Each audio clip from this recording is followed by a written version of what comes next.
61তম প্রতিষ্ঠা দিবস উপলক্ষে আজকে আমাদের বর্ষায়ন প্রতিযোগিতা শুরু হয়েছে এবং আমাদের আগামী 16ই ফেব্রুয়ারি আমাদের রক্তদান শিবির হবে। তার সঙ্গে নাচ, গান এবং অন্যান্য কর্মসূচিরও আমরা ব্যবস্থাপনা করেছি।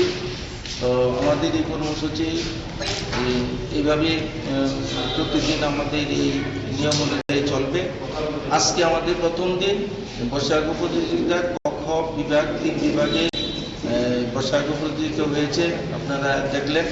আমরা আপনাদের মাধ্যমে আমাদের এই প্রচারটুকু বিভিন্ন জায়গায় দেওয়ার জন্য আমাদের তরফ থেকে অনুরোধ করছি। 20 জনের মতন প্রতিযোগীরা এই আজকে বর্ষায়ন প্রতিযোগিতায় অংশগ্রহণ করেছে। প্রতিষ্ঠা দিবসকে কেন্দ্র করে আমরা বর্ষায়ন প্রতিযোগিতার কর্মসূচি নিয়েছি। আজকে যেটা শুভ উদ্বোধন হয়েছে। তাছাড়া আমাদের 16 তারিখ রোববার আমাদের রক্তদান শিবির করা হবে। আমাদের এই রক্তদান শিবিরে আমরা রাজ্যের মুখ্যমন্ত্রীকে আমন্ত্রণ জানিয়েছি। হয়তো 1-2 দিনের মধ্যে আপনার কনসেন্ট পেয়ে যাব। তারপরে হচ্ছে আমাদের 17 তারিখে গানের উপরে কম্পিটিশন থাকবে।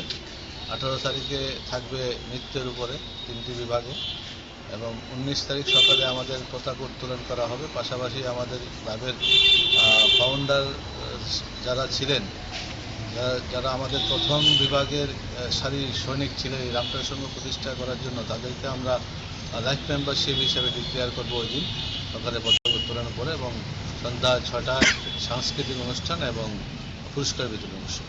ওই অনুষ্ঠান মহিলাদের মধ্যে শনিবার দিন বিকালবেলা মহিলাদের নিয়ে একটা ক্রিয়া কর্মসূচি আছে। পাশাপাশি ওই দিনই আমরা বিকাল সন্ধ্যায় ওই আমাদের যারা সিনিয়র মেম্বার আছে, যাদের লাইফ মেম্বার হিসেবে আমরা ডিক্লেয়ার করবো, তাদেরকে সম্বর্ধনা দেবো এবং সার্টিফিকেট